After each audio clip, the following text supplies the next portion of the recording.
everybody. Welcome to the Open Mic Comedy Podcast. I'm your host, Marc. If this is your first time here, welcome. If you're a returning listener, welcome back. This podcast is here for everybody on the open mic comedy circuit, whether you're a comedian, an MC, a promoter, or a tutor. Even comedy fans who enjoy watching the stars of the future in the pubs around the world. If you're thinking I could do that, then this podcast will guide you on what to expect on this crazy circuit from those right in the epicenter. Today's guest is sure to be your Wonderwall, bringing an oasis of laughs. He's here to remove the blur between music and comedy.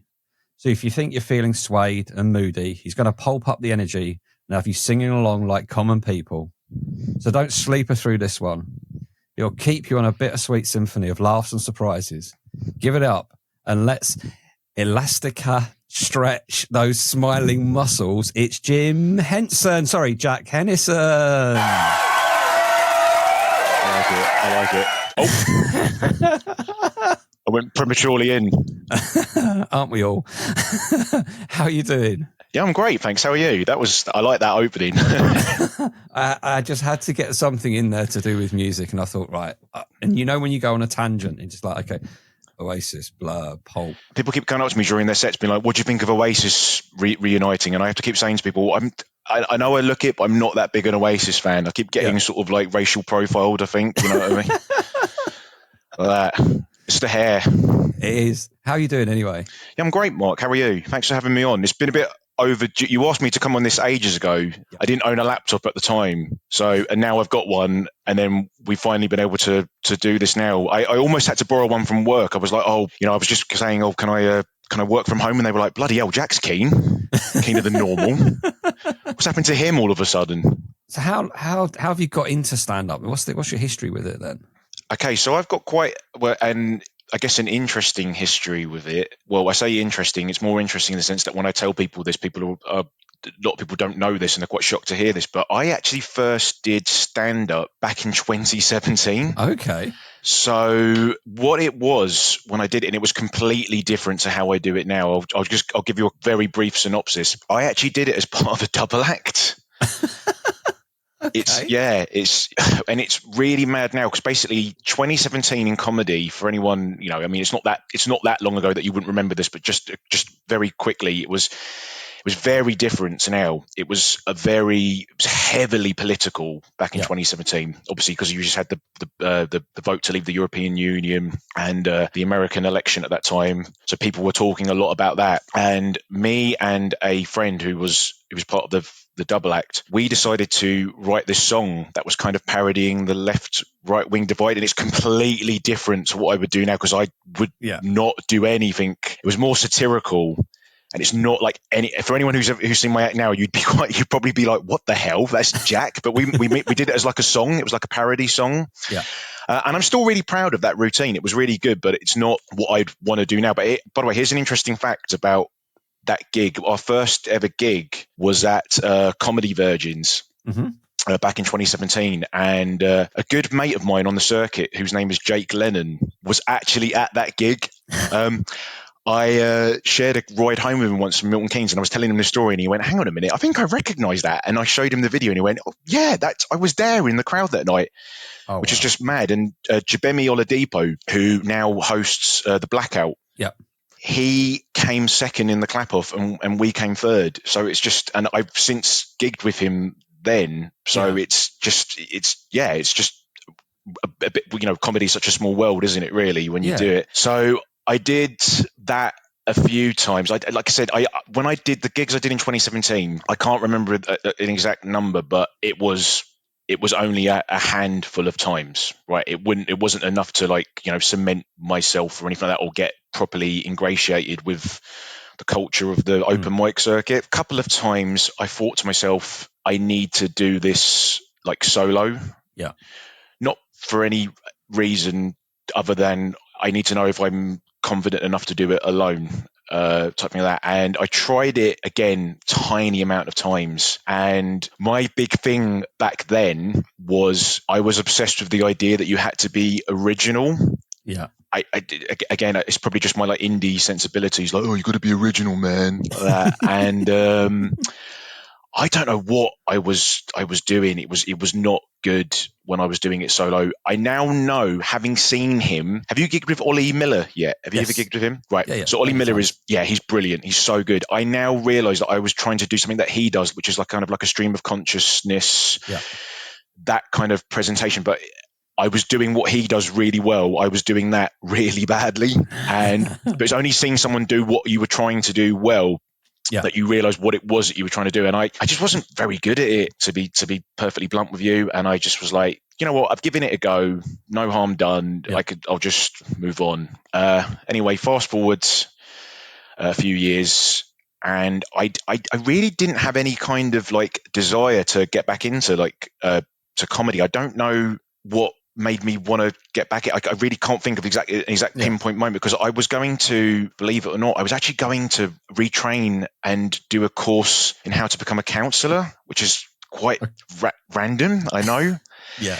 And the reason I got put off of that is because a family member said, Jack, if you do that, you do realize you have to let the other person talk. It's not just about you're just a supporting character in that one. But I had a bit of money aside to do that. And then one day I was listening to the Comedian's Comedian podcast with Stuart Goldsmith, and he had Jack Henison on the podcast as a guest. Yeah. And I was listening to this podcast, and everything Jeff was saying, I was like, I am completely on board with this. It was like he was describing things that I personally felt of when I thought of sorry, I worded that completely wrong. That sounds so terrible English there, but he was saying things that I agreed with in terms of comedy. Jeff is a very analytical person. I am like that as well. And then at the end of the podcast, he said that he ran a course and that he was putting up a date for you to join it on his website. That sounds really interesting. And I really want to do this, because my wife is probably not going to come as a shock to people. She runs a vintage business, so so I've been supportive of her creative endeavors for quite a few years, and then I just one day said to her, like, maybe I should give this a go. And she's been so supportive of me since I started doing it. I couldn't have asked for like a better partner in this journey, and she's been like amazing. Electric Wardrobe Vintage, please follow it on Instagram. No, sorry, I had to do it. I signed up for the course, and I met Jeff, who is just the most wonderful person you could ever wish to meet. He's great. I love Jeff so much, and he was just such a nice guy. Yeah. And so Jeff's whole thing, I'm not going to go into huge detail about it, because I respect Jeff. Obviously, would rather you signed up for the course instead, rather than me explain, give it all away. But I'll just give the brief rundown. Jeff's main talking point and what he wants to sort of get across to you is he's a big believer in the idea of having a persona on stage. That's his main thing. That's his bread and butter. Like, if you want to make a name for yourself, you've got to sort of have like a persona, I guess you could say, like that. And I hadn't really thought of that as a concept prior to Jeff explaining that to me. And as soon as he said that, I was like, okay, yeah, I can get on board with that. But I didn't know what my persona would be. Yes. I had no idea. And obviously I knew that I didn't want to just be like just a regular bloke type thing like that. And I had no idea what it was going to be. So one day I have to go see some comedy. I went to the Comedy Store. It was the first time I'd ever been, weirdly enough. I know it's probably a bit, I should have probably gone way before, but just hadn't done it before. And it was a charity night, and it was hosted by a fantastic comedian called Tom Ward, who is really he's one of my favorites actually now, after having seen him perform. And for those who aren't aware of him, Tom is very indie in his presentation style. He's very flamboyant with it. He dresses a lot better than I do, which isn't difficult really. But at the end of the set, he did a auction, because obviously, like I said, it was a charity gig. And while he was doing a bit of crowd work, and he was just calling out various people in the audience. And I was sat on the third row, and this actually happened, by the way. I was sat with my wife and a couple of mates, and then he didn't even look at me when he said this, but he pointed his left arm out, and in my direction. Yeah. And he went, "There's an indie boy on the third row. Don't think I haven't spotted you," like that. And he was like, everyone just burst out laughing Yeah. and just was like in hysterics. Afterwards, after the gig, we then had probably the most indie conversation you could think of. We then started comparing CDs and vinyl as we were leaving the comedy store. And on the train journey back with my wife, we sort of both just looked at each other and we just both said, maybe that should be the persona. Maybe you should do something around that. And that's kind of where the idea came from. I never thought of doing that beforehand. It did, like I said, because I sort of like naturally wear my hair long, and it just happens to be that I prefer wearing sort of band t-shirts of various from various live concerts I've been to when I bought the merch and stuff like that. And to be fair, I just love skinny jeans. So I haven't made like a conscious effort to dress that way. I've just sort of naturally gravitated towards that kind of style. I never made like a big song and dance about doing that, but it was only when someone pointed it out that I was like, maybe that should be the angle. I'd already had a lot of jokes that I'd previously written, and I then decided to write a few more jokes with a bit of a emphasis on that. Yeah. One day, one of the sessions that we did for Jeff was that he got us to go up and do like 3 minutes of just jokes or just anything you wanted to do. Yeah. And I decided to do, I think the ones I did at the time was I had the skinny jeans joke. Just to be clear, I'm aware that skinny jeans aren't fashionable anymore. I just can't get these off. Yeah. And he loved that because he doesn't like people saying hello. He wants you to go straight into a joke. So I was like, oh, okay, that will cool. I'd already had that one from a while back, but and then I did things like I'm not in a band, but if I was, I know it'd be called Hip, because that way the tribute act would be called Hip Replacement. And I did a few things like that in the Barn Owl bit. And he really liked the routine. And I was like, oh my God, I was just so, you're just like, I was so touched that he liked it as much as he did. I can't describe to you just how much of a confidence boost that was to me when he said that. So, but when I did Jeff's course, I hadn't been gigging much at all. And I met Suraj Alihan on the course, who's now like a really, really, really close friend of mine on the circuit. And he gave me a tip off to a few places that I should apply to do stand up on the open mic circuit. So my very first gig was at Cuts Comedy, which is under the Barbershop in Soho, presented by Dave Lynch, who runs the Gig Gag Act. So I hadn't gigged properly in about 6 years. Okay. Wow. And they used to do a competition on the night where the person who told the best joke, as decided by the bar staff, you would win a free drink. And I won. Yeah. And I was like, oh my goodness, I just could not, you're just like, I couldn't believe it. That was my first one back. And there were some apps, now that I've gotten to know a few people who were, from the circuit who were there that night, there were some absolutely like incredible acts on that night. What a way to hit the ground running, essentially. Do you know what I mean? Yeah, it's good. You've got some validation from the very, very start, and it just it builds the confidence, doesn't it? Absolutely, yeah. So, how many gigs are you in now then? Over 100, rough estimate, maybe like 140, something like that, maybe something like that. What are the best and worst moments you've had on a stage in those 140 gigs, though? What are the best and worst moments? Okay, do you want the worst one first or the best one first? You pick. Okay. The worst one it wasn't just because it was like a bad gig in terms of like I'd had like a bit of a nightmare on stage. It was just, there was a lot of things that were just going wrong on the night. Yeah. I'm not going to say what the venue was, but I was really excited to perform at this place because it was the closest I've ever performed to my front door. It was literally a bus journey away. And I was like, this is going to be my place to perform at.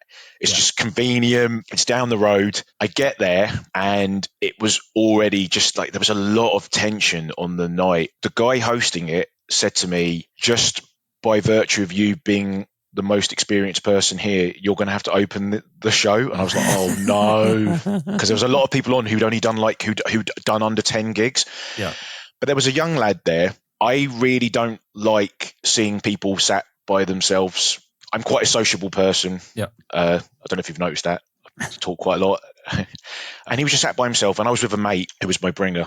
And I just said to him, no, come over and join us, because I just, I don't want people to be by themselves. Yeah. This guy was, I don't want to say anything like too bad, but he then started engaging in some very sort of quite bad behavior. Let me put it that way.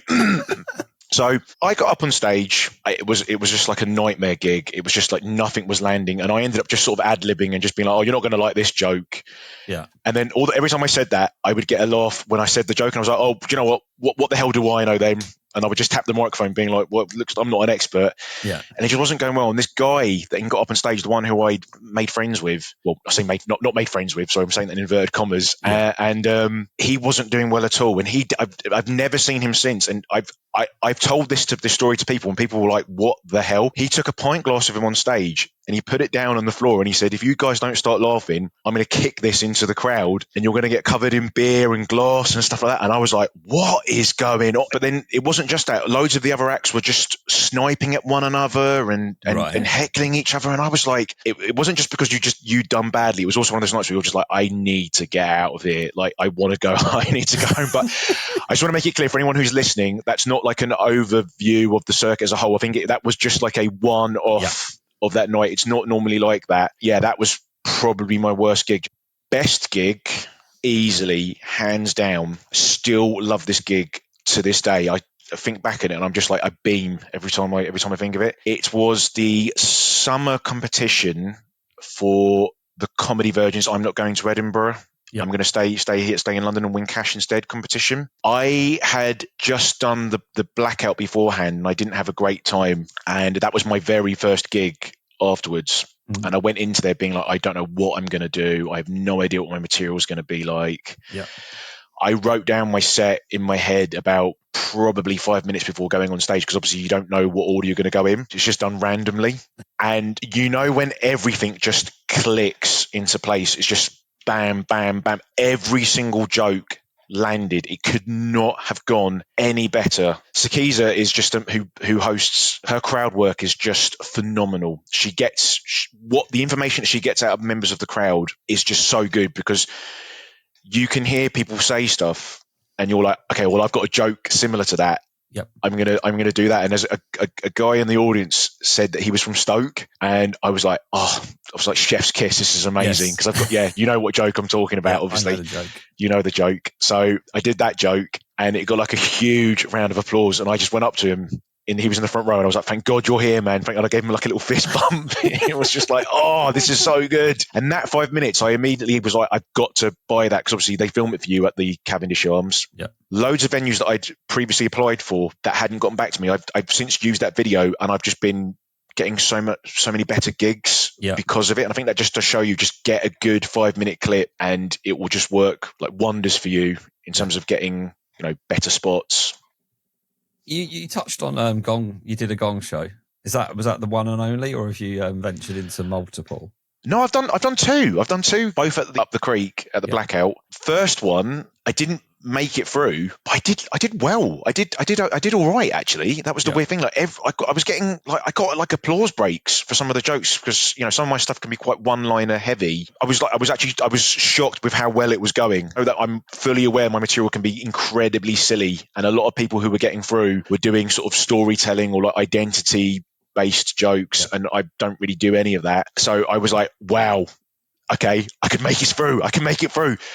But the card holders just were not interested. Yeah. And they immediately just went up. And I was halfway through a joke that was doing well. That was the annoying thing. Yeah. And when the cards went up, the rest of the crowd started booing the card holders. So I was like, oh. So I left there with a huge adrenaline rush going, yes, I'm going to go back. The next time, oh boy. No, whoa. It was completely different. But this next one was actually, I had a really good night, though. I had a great night the second time, even though it didn't go very well. I'm still laughing about it now. What was the very first joke you ever wrote in the modern guise? We'll go back to the double acts. I'm interested to see that one as well. But in your current state. Okay, yeah, the first joke I ever wrote in the modern guise. Well, actually, funny enough, no, the first joke I wrote, this was before I decided to really emphasize the sort of indie persona. Yeah. It was actually the barn owl bit. That was two separate jokes that I merged together. It's actually, okay, this is going to sound a bit weird, but it's actually based on a true story, that joke, and you're going to be like, what are you talking about, Jack? What are you banging on about? My wife is from Dorset, so it's quite like a countryside county. And one day we went on a walk at night, I could hear an owl in the distance, and I was just hooting back to it, and it was then hooting back to me. And I was like, oh my God, this is great. And then I wrote a joke based on that interaction. So it is technically a true story, even though I've obviously exaggerated it a bit. I had a joke about, what came first, the barn or the barn owl, based on the chicken and the egg story. Mm. And I decided to attach another joke where, I'm worried that I might be catfishing an owl. So it's kind of like a very silly, surreal joke.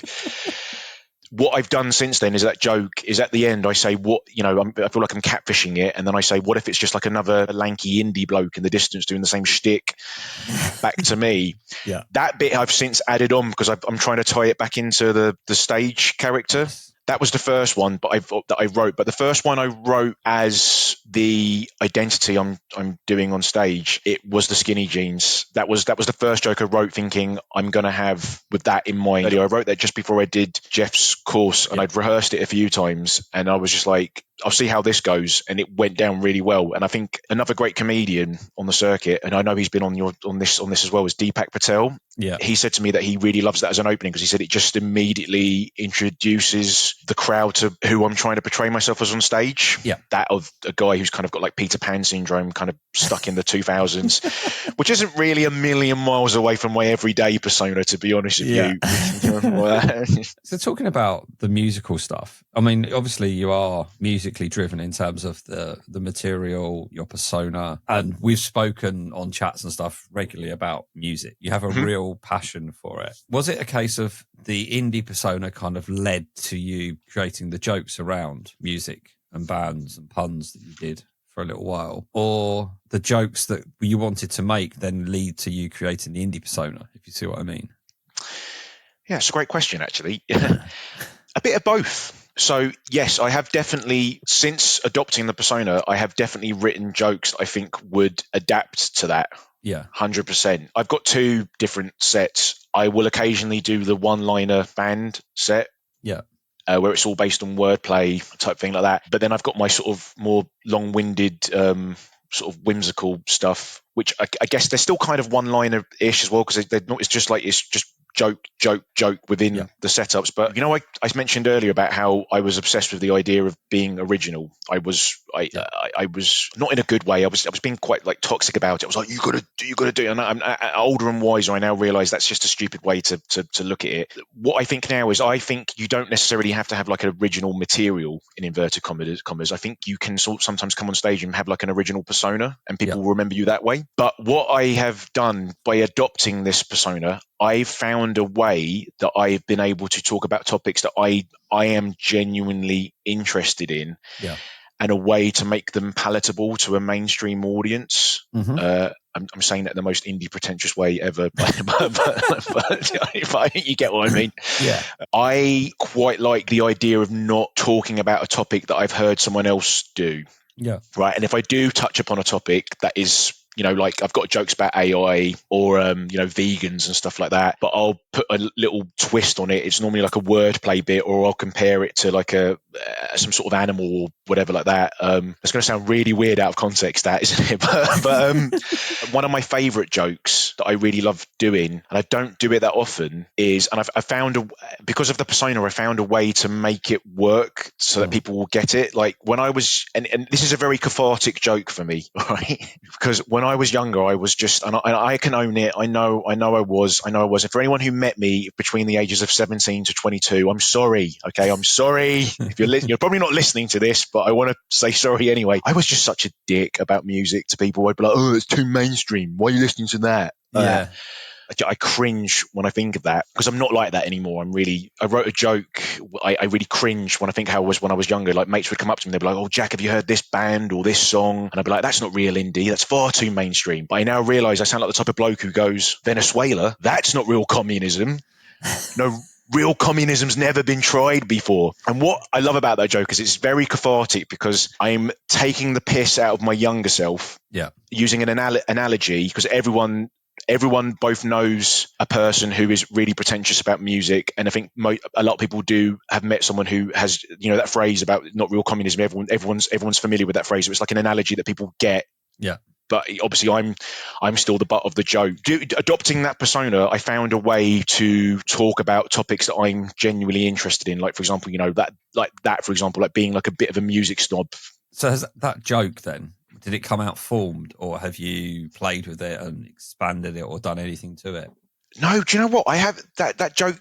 No, that joke did relatively come out formed when I wrote it. I actually wrote that at work. I was saying it to a colleague, and he laughed, and then I just thought, oh, I'll put that into the act. So yeah, that was one that came out formed, and I knew I knew I wanted to talk about what I was like when I was younger, but I wanted to do it in a way, because I don't really talk about my personal life that much when I'm on stage, and if I do it, like that joke as an example, I do it in like a way that's really silly, so I don't give too much away. Not that I'm a private person, I'm not, but I feel like I just want to make more jokes than anything, if that makes sense. I mean, 5 to 10 minutes isn't enough time to tell somebody's whole life story, so you kind of feel like it's half done, isn't it, if you do go down that route of what's quite interesting, Mark, as well, one thing I didn't realize until I started doing it properly, I was trying to do like a stream of consciousness style thing, because I never knew until I started doing it now that I was a gag comedian, whatever you want to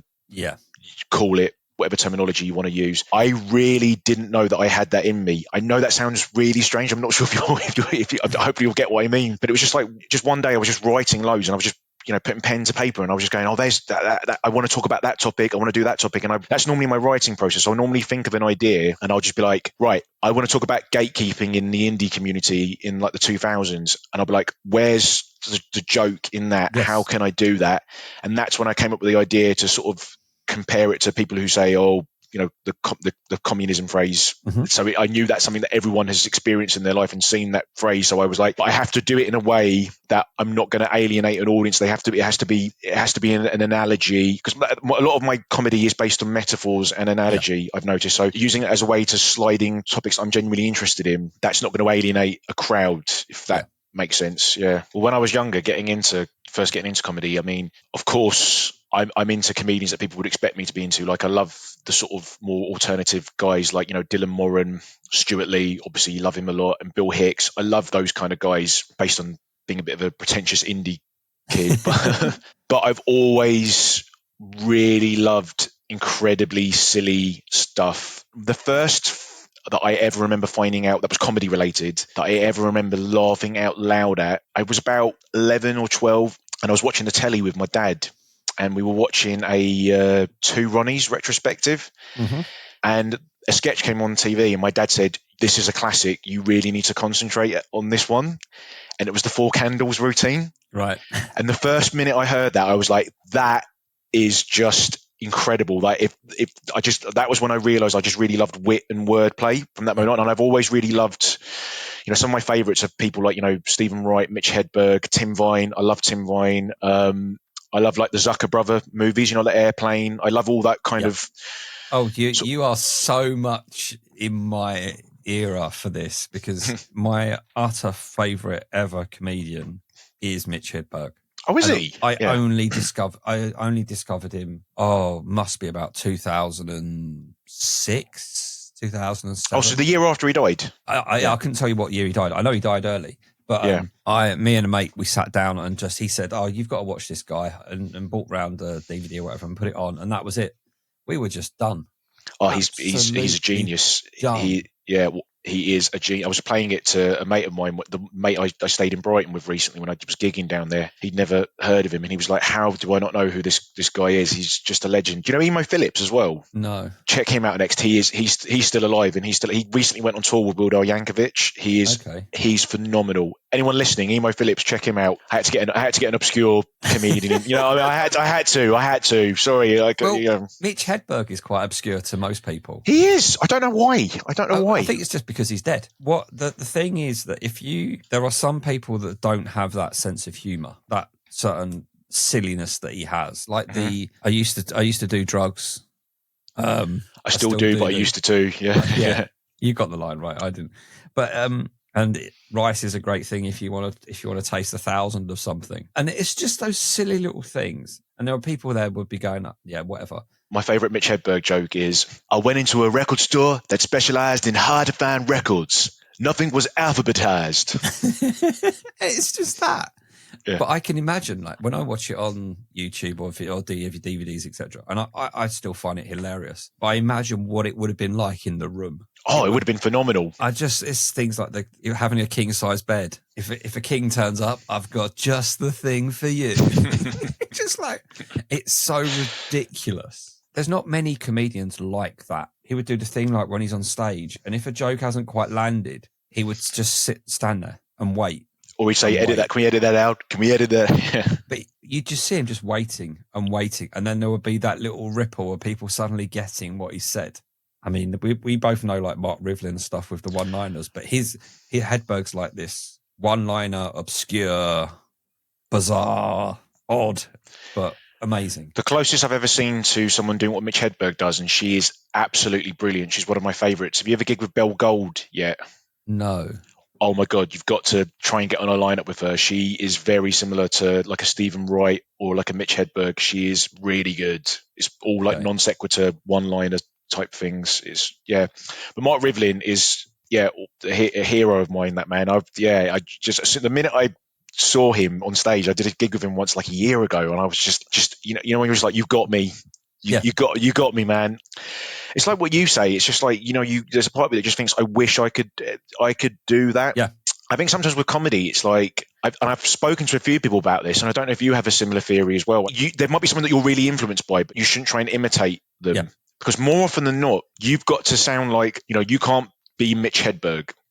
No. You've got to be, Mark Cox or Jack Henison or whoever it is. You know what I mean? It's good. I think, not to sound really pretentious here, but I think it's kind of like it's within you. It's how your POV, and it comes out in whatever way you want it to come out as. Like, you can't try and imitate someone else's style, but you can be influenced by them by all means. Yeah.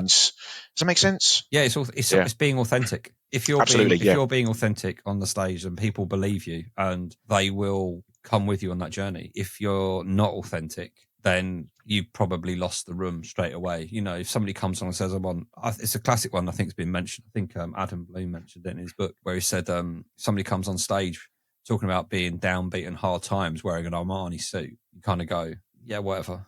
I completely agree with that. That's one of the reasons why I dressed. I mean, well, to be honest, how I dress on stage is like shocker. It's kind of how I dress.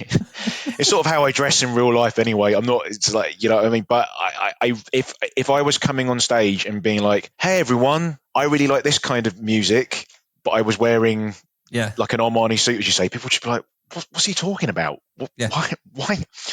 Why is he doing this?"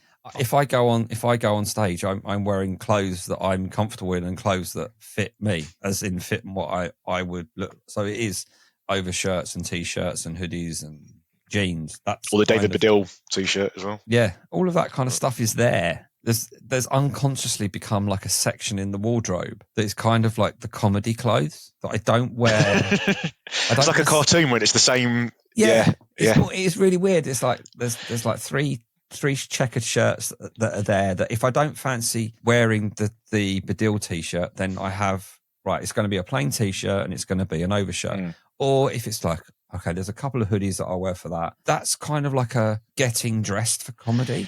I've got to ask, do you sort of live in a house similar to like where Wallace and Gromit live? When he gets all the robots to help dress him, do you have that before going to a gig? Do you just press a button that says gig and you slide down the bed and you land in the David Baddiel t-shirt? I thought about this before. If I do a gig in what's like a kind of music venue, or I know the host is into music, I might wear a gig t-shirt, but it's kind of very rare that happens. In that, most of the things are just in conventional pubs. So it's like, okay, plain shirt, overshirt, and we're ready to go. And I've got that, and I'm now in comedy mode. And talking back about like open mic circuit in general, what would you like to see change on it?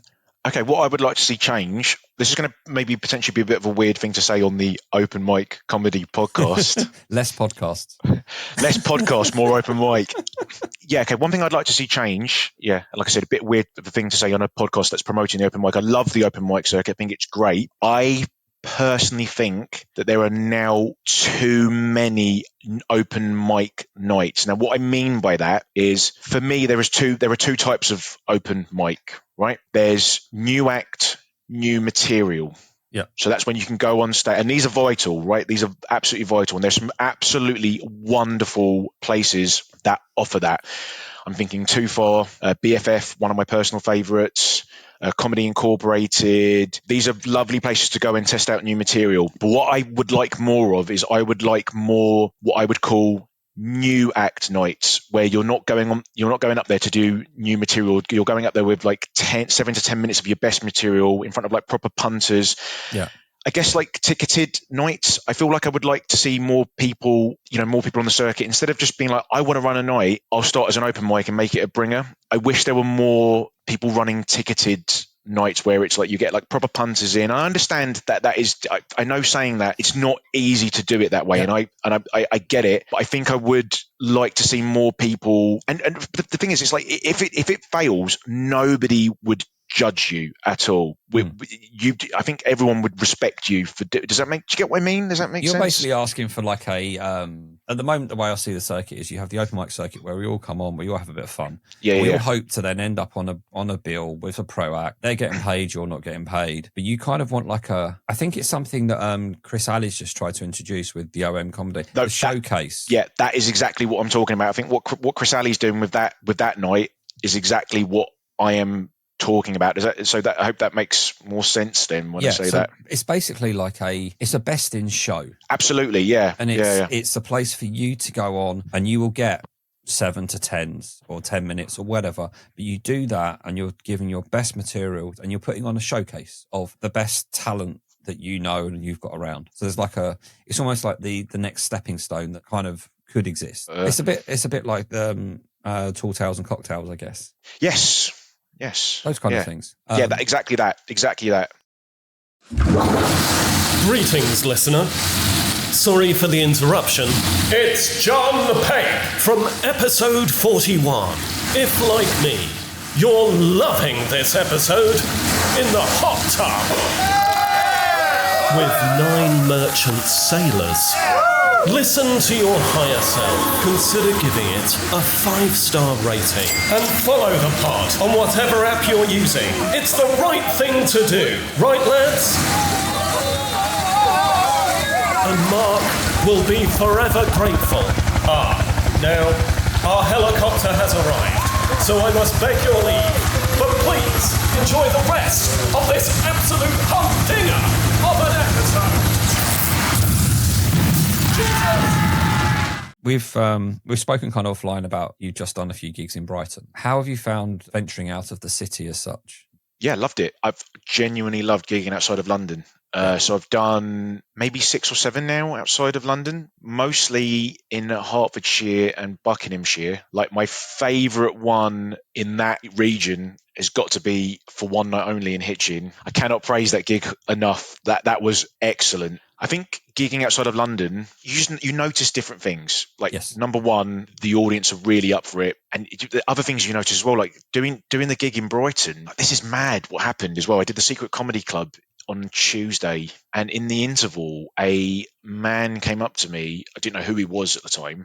And then when we exchanged Facebook details, we had a ton of mutual friends. I was like, oh, he's on the circuit himself, and he just said, oh, I really like your stuff. I'd love to give you for you to do my gig down in Sussex. And I was like, wow, that's like amazing. Yeah, I'd love to do it, and that's like a paid one. So I was like, this is just excellent. And that happened 3 times when I was down there. Like people came up to me at the Brighton gigs, and just saying in the interval, like, oh, I really like your stuff. I think you'd be really good for this night I'm running. And I'm like, I'm like, wow, you actually, I'm like, you get paid in Sussex? I'm like, what? I'm like, what? And I noticed there were a few more semi-pro to pro acts down in Brighton, which you don't see as often on the London open mic circuit. So that was really eye-opening. But now, having done several gigs in Hertfordshire / Bedfordshire, and now the 3 nights I've done in Brighton, that is completely true. I would recommend anyone on the circuit just do some nights elsewhere, and you will get better better offers. Yeah. But one thing I did want to talk about, this is a topic that's very close to my heart, and it's an issue that I really do want to discuss. I was going to potentially become a counsellor. One thing that I have noticed a lot, and I'm not everyone does this, but I notice sometimes it can be it's quite easy sometimes to get cynical about the comedy world, right? Yeah. I'm saying this as someone who, since doing comedy, I realized that when I was younger, I was guilty of being a very cynical person myself, and I now am really aware of that. Another big influence that got me into comedy. This is going to sound really, really mad because I've only since recently become a huge fan of this celebrity. I'm a big fan of Conan O'Brien. I absolutely adore him. He is like a philosopher when he talks in a weird way. I watched a video of him not long ago, and it was the last ever broadcast he did. He had that disastrous run hosting the Tonight Show, and he was completely, stabbed in the back. And then do you remember that incident when they brought Jay Leno in instead? No, I don't know. Long story short, Jay Leno was passed down as host, and Conan O'Brien was brought in as his replacement. And there was a lot of shady dealings going on in the higher up. Basically, Conan only made it through one season and then was unfairly dismissed, and they brought Jay Leno back in. But Conan's last ever monologue, honestly, one of the most powerful things I've ever heard ever. He said something about he said something along the lines of, I'm asking this particularly of young people, please don't be cynical. I hate cynicism. It's one of the worst emotions you can be. If you work really, really hard and you're kind, wonderful things will happen to you. That really, really struck a chord with me. I've met some people on the circuit, and I'm, who are so good, or just amazing. Yeah. But they're sometimes a bit like, it's just not going the way I wanted it to go or expecting it to go. And you're just like, but you're really good. Just don't allow yourself to become too cynical about it all, because it's easy to think that way. But like I said, when going to those gigs in Brighton, and just the amount of opportunities that I was suddenly present towards me just made me realize, oh my God, there is progression. There is room for progression. You can do that. So don't allow it to take over you and allow it to destroy your creativity. But what I'm saying is, if you're good at this and you're getting good reception every time you do it, good things will happen to you. Does that make sense what I'm saying? Yeah, what I mean? It's not allowing the negativity to come into it. Don't allow the negativity to take over yourself, is what I'm saying. When I first did comedy in 2017, I realized I wasn't, good at it. But I did the right thing. I was just bombing when I was doing it alone. And I was like, this isn't for me, but I'm still proud of myself for having a go at it. Yeah. And obviously I've now come back into it I came back into it at the age of 33, and it would have been very easy for me to be just like, oh, why didn't I stick with it back then? But the problem is, like I said earlier, I had no idea that I had this, that I was ever going to be this type of comedian. I didn't realize that I would be like such a joke writer. I always thought I'd maybe be more anecdotal or stream of consciousness style. So I didn't know I had it in me back then. So I don't feel bitter or cynical that I quit. I knew I needed that gap to discover myself. And also the act that I'm doing now, there's a believability to it now. When I first did comedy when I was 26 or 27, however old I was, I can't remember. If I was doing the jokes that I made now back then, they wouldn't have been funny because I was young. Given that I'm now 34 years old, very much in my mid 30s, there is something quite comical about the idea of a man who's just clinging on. There's an instantly comical image of that. And I think people look at me, they instantly believe that I am like that. Whenever you're on stage, you're being judged. Yeah. Whether you like it or not, that's exactly what's happening. You are being judged. And the way our brains are conditioned these days is, I come back to the analogy of you put up a clip on social media and you get 100 great comments and then you get one bad one. You're focused on the bad one. And that's the mindset I think that a lot of the world needs to take with, let's look at the good stuff and not let the smaller amount of bad stuff cloud the positivity that you're doing. Because at the end of the day, even if you're not progressing as quickly as you expect to, if you go to, I don't know, up the creek or Comedy Store or whatever, and there's 200-300 people in that room, you're the one who's got the guts to get up on that stage and do it. Absolutely. You've got 300 other people there that don't. Yeah. So you're already one step ahead of those people. I completely agree. I don't want to sound cheesy when I say this, but since doing comedy, I have been the happiest I've ever been. I really do mean that. Like, I love doing it. I couldn't be any happier now. And I'm happy at the stage I am. And I know there's room for improvement. Yeah, I just think,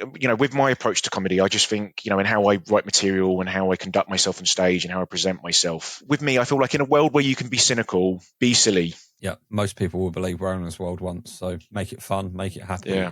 and do the best things that you can do, and don't let negativity take over. Here's a complete curveball then. We all know we've spoken about it, your musical fascinations. So what's the top 5 bands? Oh, wow. Bloody hell. My top 5 bands? Yep. Okay, well, my number 1 favourite band is the Cribs. Yeah. In fact, I wear their merchandise so much on stage, I feel like they should give me some sort of commission for it now. I've done so much to promote that band. It's unbelievable. They were my favourite band. That kind of mid to late 2000s kind of indie punk sound, that's very much my bread and butter. Like, so the Cribs, the Maccabees, Mystery Jets, that kind of music is my favourite. Other bands that I really like is The Fall, original Manchester-based post-punk band. God, do you know what? I've gone blank. I can't think of 3 others.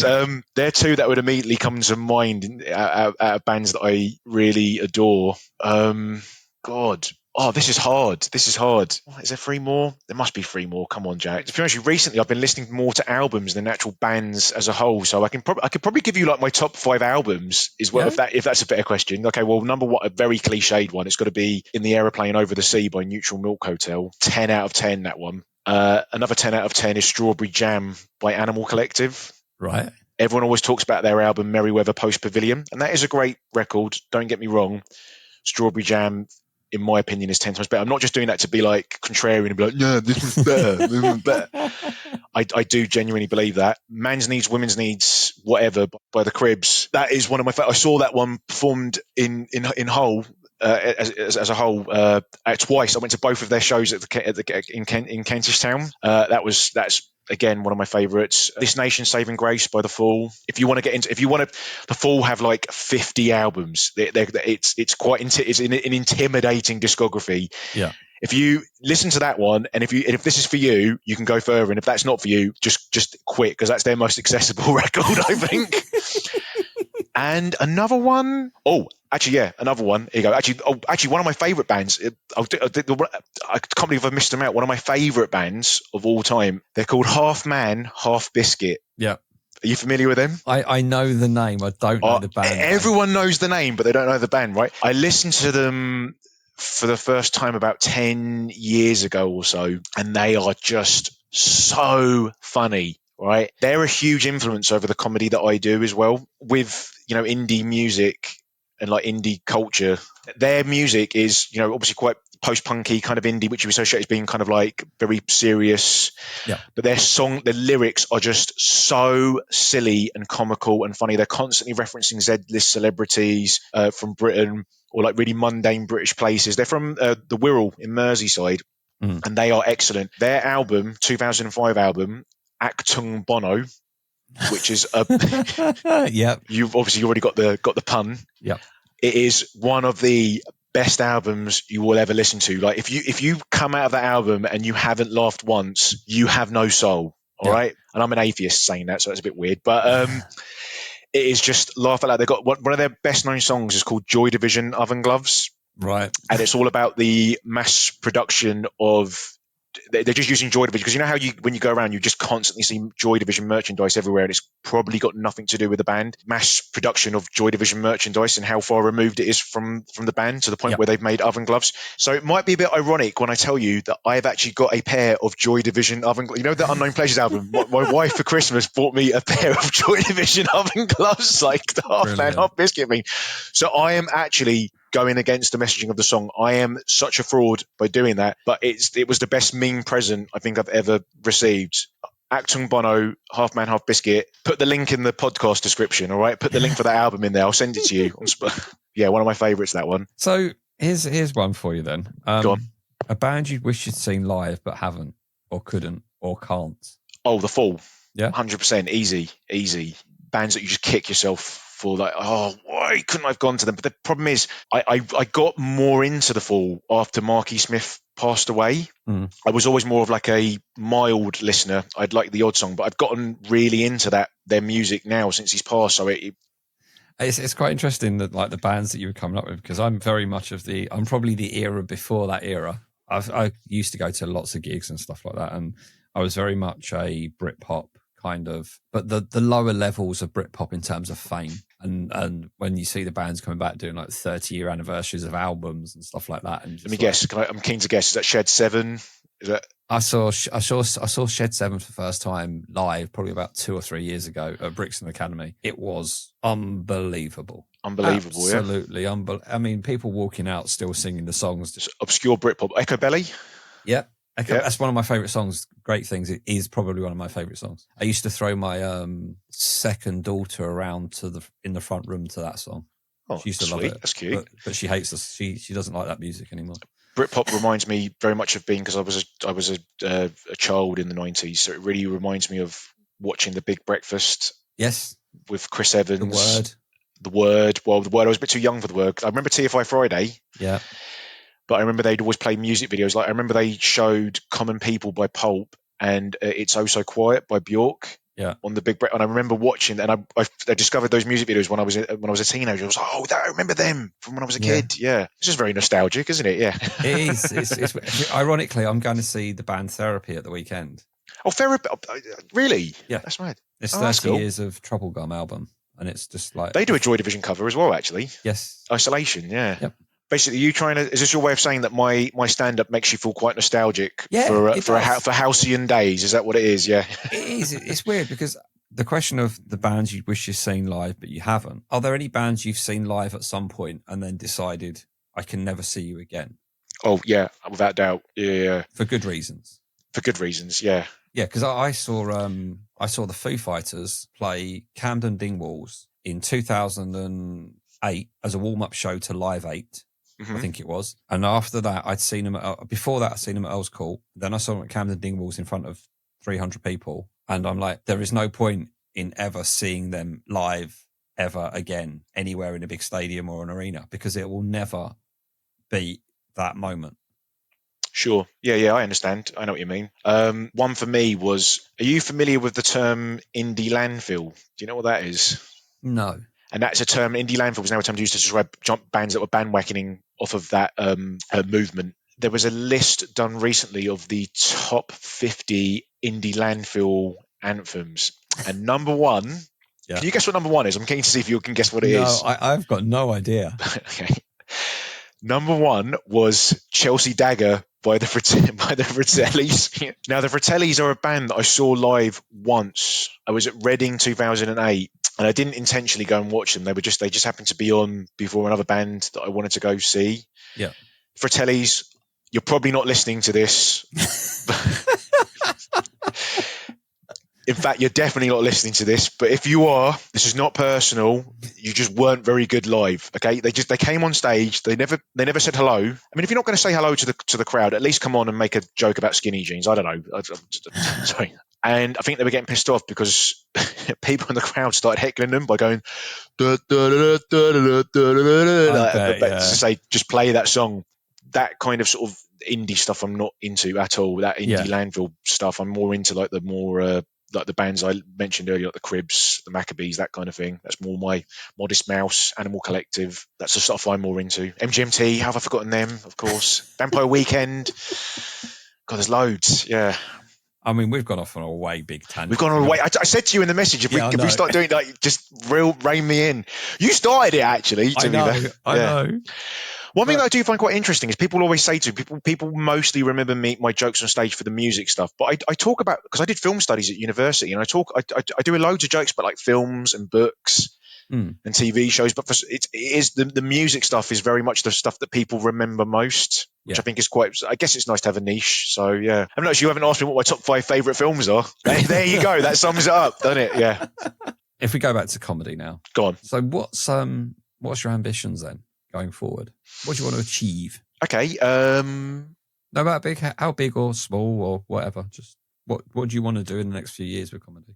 I've noticed a few people have used the phrase, comedy is a marathon, not a race, right? And I really do believe in that. And I'm the type of person who's I'm very much a live in the present, live in the here and now type of guy. And I get nostalgic like everyone else does, of course. But I'm very much like, let's be here, be present. Because for me, having an end goal, I don't see the point of that, because chances are you might not meet it. And if you don't meet it, it goes back to our previous discussion point. It can lead to you being quite cynical if you don't reach that. So for me, I'm all about having present goals. My first goal in comedy when I first started, and this is a good bit of advice for anyone who wants to start out, your first year, gig a lot. Just gig everywhere, I think. Go to places that people have recommended you not to go, because chances are you might like it, okay? And that's happened to me with a lot of times, because when you do that, you're putting your name out there, people recognize you, especially if you've got like a bit of a niche, which I guess I do. People recognize me as that guy who does the music jokes. My current goal is to enter a lot more competitions. I've now got like a 10-minute clip of myself, which I got for One Night Only,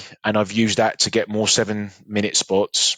So yeah, don't go into open mic comedy and think I'm going on live at the Apollo. Yep. That's my goal. Your only goal at the start should be, I need to be the best open mic comedian I can be, right? By doing that, you've got to gig a lot, talk to people, make friends with people. You don't have to call it like networking, because that's just like, that implies it's just really corporate.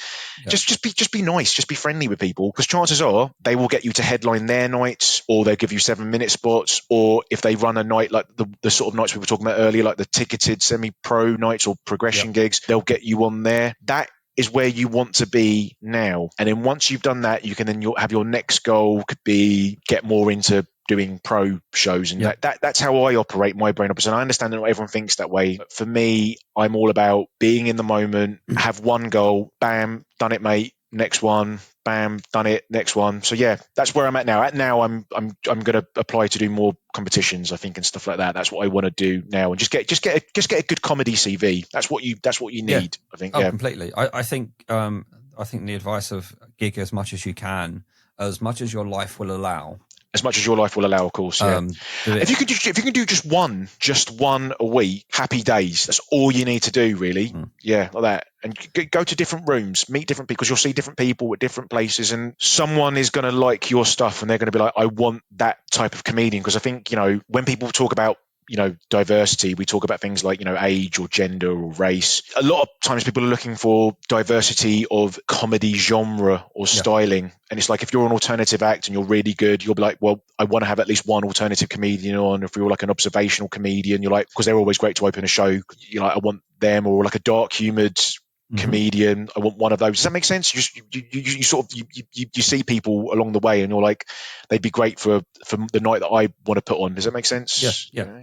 But I think with the gigging as much as time allows as well, is that you understand you might get to the point where you might whip through 50 gigs in the first, 6 months or something like that. When you say that to somebody on the outside world, they're like, wow, that's a lot. You've done loads. And then you work out each gig's 5 minutes. You go, that's only 4 hours. Do you know what I mean? It's mad. Do you know what? I never thought about it that way. You're absolutely right.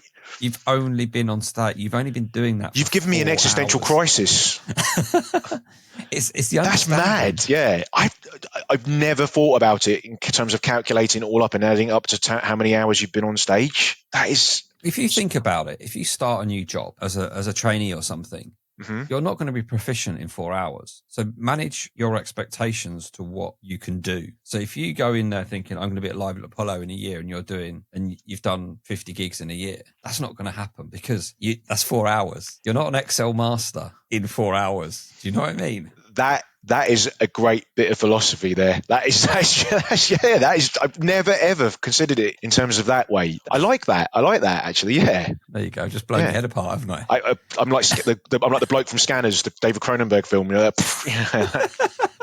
Yeah. So I always think I always ask the question about the ambitions in the future, because I think it's always interesting to know, because a lot of people, it's like, well, I'd love to get paid work. I'd love to get TV work. I mean, yeah, realistically, it would be something I'd love to do full time.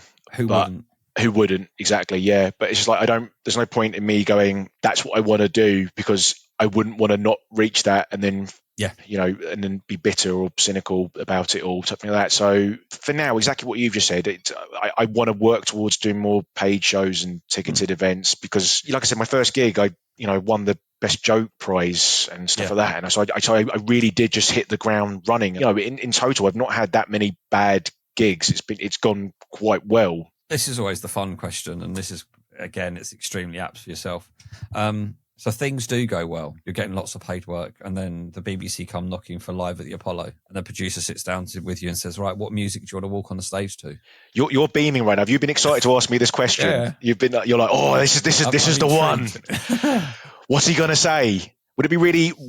How disappointed, on a scale of 1 to 10, how disappointed would you be if I answered it by saying Cotton Eye Joe by the Rednecks? I think it'd be hilarious. Okay, well in that case, I've got to say it now, haven't I? I've been looking forward to answering it. This question was actually a lot easier to answer than you may have thought. It's down to 2. Okay. One is a song called Touch Sensitive by The Fall. Mm-hmm. Do you remember an advert from like 2002 or 2003? And it was done by, I cannot remember for the life of me what the car manufacturer was, but the model of car was called the Picasso. And it was the cars running around and they were playing hide and seek. It was a Citroen. The Citroen, that's it. The Citroen Picasso, that's it. Yeah, sorry. I know a lot about films and music. Nothing. Okay, There we go. But do you remember that advert? Vaguely, yes. Right. The song in that advert, which went down, down, down, down, down, down, down, down, down, down, hey, hey, hey, hey. I found out years later that's Touch Sensitive by The Fall. I listened to it on a compilation. Okay. And I was like, I love that song. And that song always stood in my head when I was about 12 or 13. And I'd only rediscovered it when I was about in my mid-20s. So that is just like a great intro with a guitar riff. I think that would be great. And Sunset Comedy is one of the very few clubs that lets you choose your music as you walk onto, and I chose that one. Okay. Other song choice, they're my favorite band of all time. You know, I wear so much merch by the Cribs. I should be getting commissioned by them. Do you know what I mean? I'm doing them. I'm doing it for them lads. You know what I mean? They have a song called Another Number, because I've seen them live. Like, Mark, I'm not exaggerating. I think I've seen them live like 20 times, like right. Loads. Yeah. To the point where I went up to Liverpool to see their only gig this year. And before they came on stage, the entire crowd, it was like magic. The entire crowd started doing the opening guitar riff for Another Number, which goes... Okay.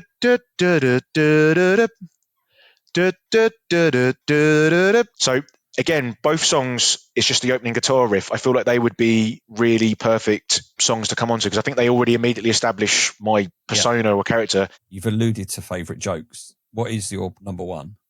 Okay, my personal favourite joke, number one, and this was a joke that never used to be my favourite one, but I've since had people come up to me and tell me that this is their favourite joke of mine, and now it's become an absolute hallmark of my set. Like, I never perform without doing this joke. This joke will always make any set I do. It's the one where it's the Carl Jung joke.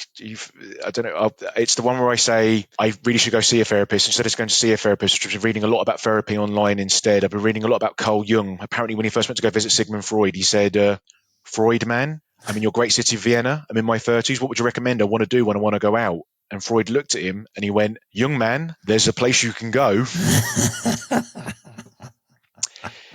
I tell you the story of how I wrote that joke? Go.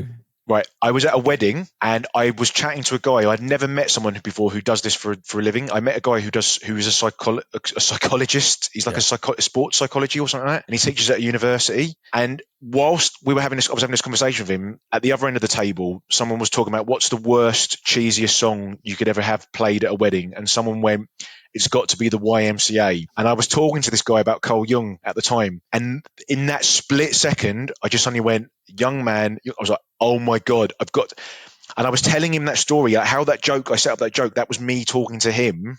Yeah. And he was thinking I was going to tell him something actually profound and something that was actually true. And then when I said the young man, and he just went, his face was just like, oh God.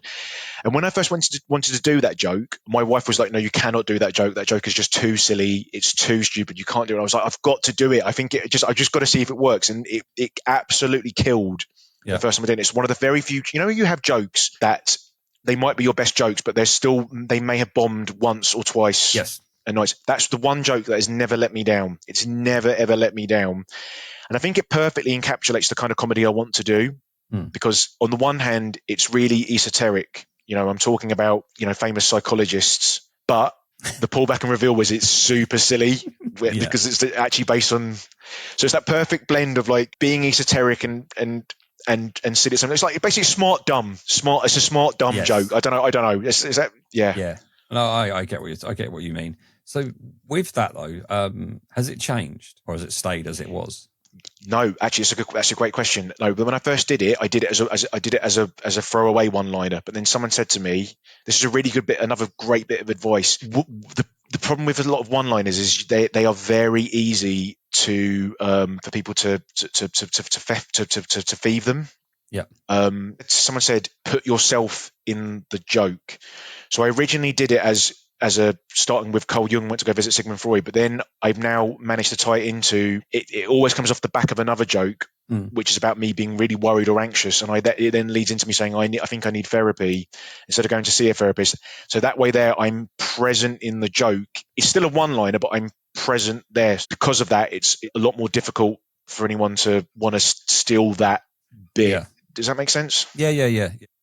As we're wrapping up, I think it's only appropriate now to set Jack the comedian's challenge. I'm assuming he's going to be up for it.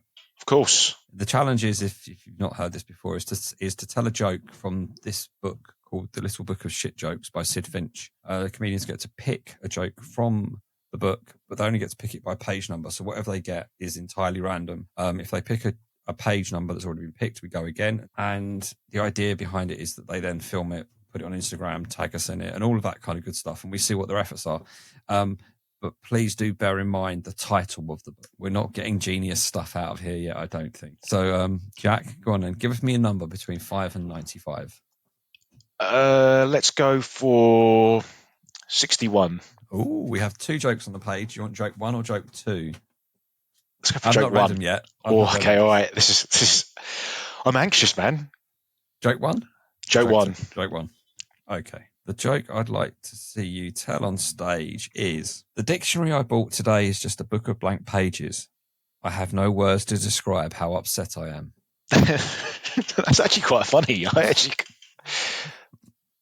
don't have to use it word for word. I actually think the dictionary I bought today is a book of blank pages. And if you just say, I have no words, stop. I think that's more stronger than I have no words to describe how upset I am. A previous guest had a joke, and I was like, I can't remember who it was, and I was like, why couldn't I have got that one? The one about why did the hipster burn her mouth when she was drinking coffee? Because she drank it before it was too cool. I'm like, that should have been mine. That should have been mine. So instead, I've got one about no words in a dictionary. I mean, it's still funny, but I'll work it out. I'll work something out. Okay, great. I'm intrigued to see, because I'm fully expecting to see this one come back and see what the reaction's going to be like. I mean, I mean, it's probably not going to be out of place. I mean, I've already do quite a lot of shit. I'm joking. That's a joke. So lastly, where can people find you? Okay, yeah. I'm at Jack Henison on Instagram. My name is notoriously quite difficult to spell. I get it wrong all the time. But it's quite a unique name. There's not many people called. I think there's not many people called Henison with a surname. So it's Henison. You obviously heard Marc reference the Jim Henson joke earlier. I have been introduced as Jim Henson several times. So that's my Instagram, at Jack Henison. If you want to find me on YouTube, just type in Jack Henison again. I've got some cool videos up there. I don't know if I'm on TikTok. I can't remember. I might have put some stuff on there. But again, Jack Henison. I'm the only Jack Henison. You just know what I'm like Tigger. I'm the only one like that. You know. Yeah. Instagram and YouTube. They're the 2 best ones. Cool. I'll get that put into the description of the podcast so people can come and find you and stuff and see your clips and stuff. Brilliant. Thank you. Cheers. Appreciate it. And you can find us on Instagram, Open Mic Comedy Pod. We've got a website, openmiccomedypod.com. Whichever platform you're listening to this on, I always say it every week, please give it a like, follow, subscribe, rating, etc. It really helps boost us up the charts and gets more ears on these lovely people I keep speaking to. So thank you very much for your time today, Jack. Thank you so much for inviting me. I really appreciate it. It was a lot of fun. Good stuff. And for everyone else, I'll speak to you all very, very soon.